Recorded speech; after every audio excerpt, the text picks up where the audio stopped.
سرخط خبرهای مهم: آغاز دعوت بهاری به ارتش تاجیکستان، پیشنهاد ویزای یگانه 3 کشور برای سیاحان، سردرگمی در فرمان پوتین، هدف باز مهاجران.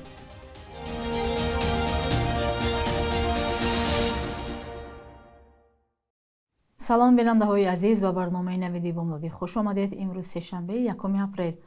از امروز در تاجیکستان دعوت بهاری جوانان به صف‌های ارتش ملی آغاز گردید. طبق فرمانی که آن را رئیس جمهور تاجیکستان امامعلی رحمان هنوز 19 فوریه امضا کرد، دعوت بهاری جوانان به ارتش تا آخر ماه می ادامه می‌کند.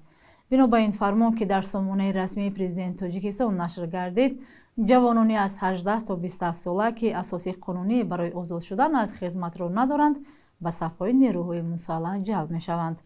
در تاجیکستان خدمت در صف نیروهای مسلح برای مردان حتمی است و برای سرکشی از آن جریمه یا تا 2 سال زندان پیش بینی شده است. دعوت جوانان به ارتش که در بهار و تیر ماه آغاز می شود همساله با سر و صدا درباره جلب مجبوری یا ابله همراه است. یک سبب اصلی سرپیچی جوانان از خدمت حربی حتمی 2 ساله را به بدرفتاری در برخی واحدهای نظامی مینامند که گاه‌ها با فوت یا معیوب شدن سربازان می انجامد. ماهیمرد فردوس حیات‌زاده، دادستان نوی حربی، در همایش در وزارت دفاع تاجیکستان خواست که از شیوه‌های غیر قانونی جلب سربازان به ارتش پیشگیری شود. در همین حال در دعوت‌های گذشته بعضی از شهر و ناحیه‌های تاجیکستان هنوز در روز اول دعوت از اجرا شدن نقشه خبر می‌دادند. رئیس جمهور قرقیزستان صادر جاباروف پیشنهاد کرده است که در 3 کشور همسایه یعنی تاجیکستان و قرقیزستان و ازبکستان به مثل حوزه شنگن ویزا یا روادید یگانه جاری شود تا سیاحان به تمام کشورهای منطقه آزاد روا کنند. او این نکته را در مراسم امضای سازشنامه درباره نقطه پیوند مرز 3 کشور همسایه بیان داشته است. با تاکید جاباروف همگرایی در منطقه در حال رشد است و تحکیم روابط در همه بخش‌ها می‌تواند در رشد استوار و شکوفایی آسیای مرکزی مساعدت کند. رهبران تاجیکستان، قرقیزستان و ازبکستان که در گذشته بر سر تعیین سرحد و تقسیم آب بحث داشتند، روز 31 مارس در ولایت سوخت سازشنامه درباره نقطه پیوند مرز 3 کشور همسایه را امضا کردند. رئیس جمهور تاجیکستان امامعلی رحمان رویداد 31 مارس را بسیار مهم خوانده گفت: ما با مناسبت با قرقیزستان و ازبکستان که بر پایه نکو همسایگی، برابر حقوقی، احترام و با نظر داشت منفعت‌های همدیگر اساس یافتند بهای بلند می‌دهیم.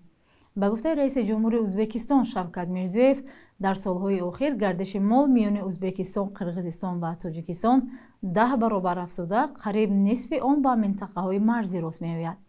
روز 31 مارس تاجیکستان و ازبکستان سازشنامه درباره مناسبت‌های همپیمانی را نیز امضا کردند. یک فرمان پرزیدنت روسیه ولادیمیر پوتین از 20 مارس در میان مهاجران آوازه‌هایی را به میان آورد که گویا پتنت بیکار شده است و آنها می توانند به این حجت کار کنند.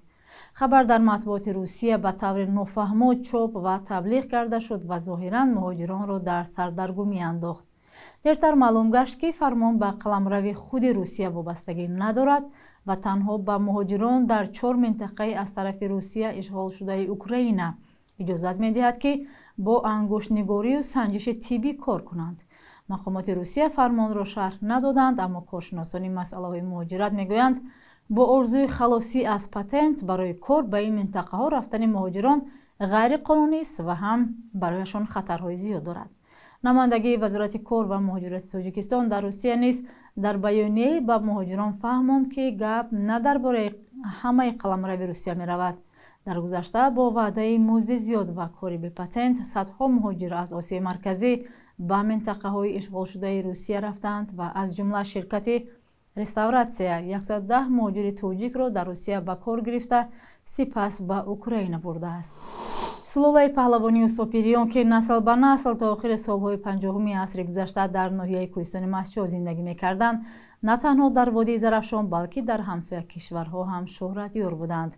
این خانواده را در قطار 10 عائله دیگر حکومت شوروی در آخر سالهای 50 از کوهستان مسجد به ناحیه سابق پرولتار و حالا به نام جبار رسولوف مهاجر کرد تا پخته کاری کنند و هم منطقه های مرزی جمهوری را با حضور خود تقویت بخشند. اما حالا ده‌ها دستپروری مکتبی اوساپیریون در مسابقه‌های گوناگون کشور، منطقه و جهان جاهای نمایان را گرفتند. میان سلوله‌های ورزشی در تاجیکستان خانواده اوساپیریون از کهن‌ترین عائله‌های ورزشگر به حساب می‌رود. نسب ما آنچه که در سجلنامه اولادی ما نوشته شده است از محمد سر می شود. محمد این آدم بسیار پهلوان نامی بودند از روی گفتی موسیقی و در زندگیشان اساساً حساب پهلوانی در وادی زرافشان تا خودی سمرقند و بخارا و شهر سبز مردم اگر که مردکاری می رفتن این باباهای ما خوشبختانه رفته پهلوانی میکردن با همین روز میگذراندن آمده.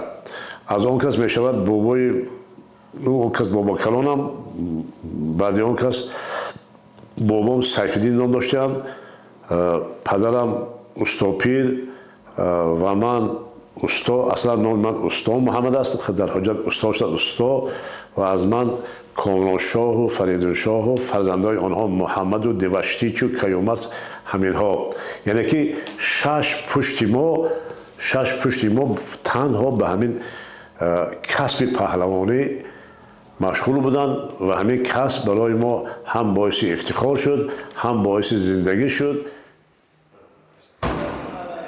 سلاله پهلوانی اوستاپیریان که نسل به نسل تا آخری سالهای 50 عصر گذشته در ناحیه کوهستان مسجا زندگی می‌کردند، نه تنها در وادی زرافشان بلکه در کشورهای همسایه هم شهرتیار بودند. این خانواده را در قطار ده‌ها عائله دیگر حکومت شوروی در آخری سالهای 50 از کوهستان مسجا به ناحیه سابق پرلتر حالا به نام جبار رسولوف مهاجر کرد تا پختکاری کنند و هم منطقه های مرزی جمهوری را با حضور خود تقویت بخشند. وقتی که ما کوچیده آمدیم استا همگی 3 سال داشت، من 8 سال داشتم، من 5 سال کردم. در یادم است ماشین سوار شدیم، در 1 نیم روز آمده رسیدیم یک دنیای تماما دیگر. و ما بین دو قطارکوهای ترکستان میگن این اصلا ترکستان است، قطارکوهای سوخت نموده استاده است در همینجا در طرف قرقیزستان، اون طرف قطارکوی زرافشان نام دارد، در دو طرف دریای زرافشان هستن. ما در بین دو کوه زندگی میکردیم. اینجا آمدیم یک دشتای وسیع پخت زرار دیدیم، ما سنتبر کوچیده آمده بودیم. یکی از وارثان این سلاله پهلوانی خودی استا اوستاپیریان است. 50 سال باز در برابر میدانداری به تمرین ورزشکاران مشغول است. بیننده های عزیز، شکل پوره فیلم درباره سلاله اوستاپیریان را شما می توانید در سامانه رادیو آزادی، یوتیوب و شبکه های اجتماعی پیدا نمایید.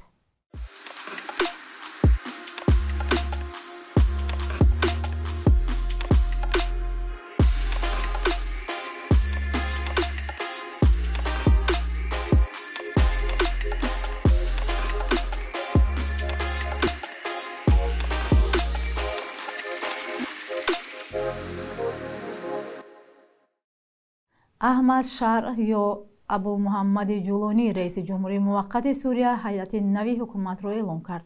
مراسم معرفی روز 3 مارس در شهر دمشق گذشت. به این ترتیب 23 کس وارد حکومت شد که در میان آنها نمایندگان اقلیت یا کمشماران علوی و کردها هم هستند.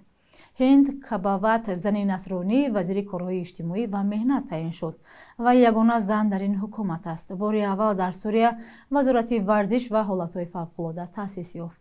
وظیفه سروزی را خود احمد شار اجرا می کند. قانونگذاری موافق به معیارهای حقوق اسلامی عمل خواهد کرد. حکومت نوی سوریه 5 سال حق دارد که سر قدرت باشد. انتظار می رود در این مدت در کشور قانون اساسی نو قبول شده انتخابات برگزار گردد. و بخش یک روز تاریخ از مهمترین تحولات تاریخی برای امروز خبر می دهد.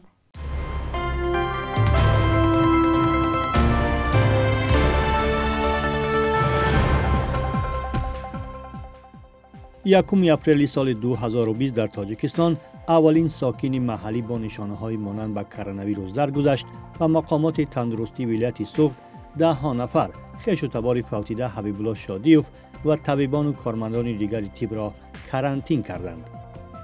وزارت تندرستی که برای پنهان کردن حادثه های آلوده شوی ساکنان به کرونا انتقال میشد، گفت که این مرد از التهاب شوی جان داد.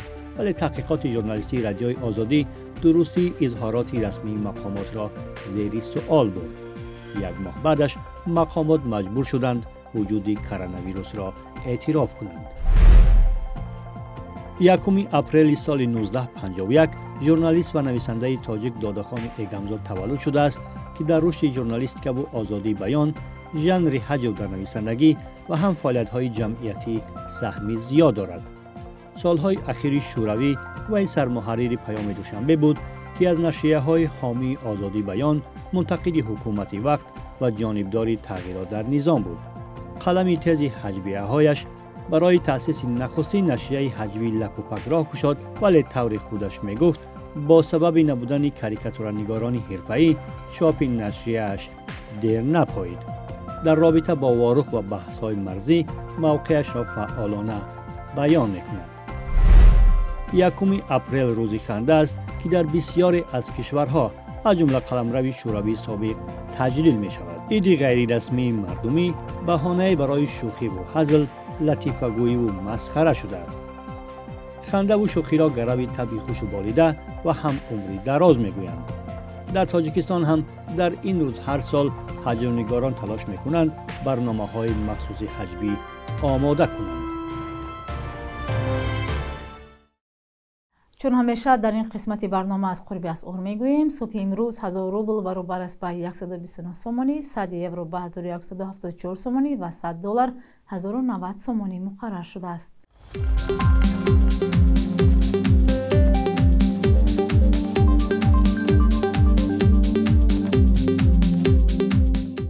بینندگان عزیز، فرصت جدا نموده برای برنامه نویدی بامدادی به انجام رسید. برایتان روز خوب آرزو مندم. خدا نگهدار.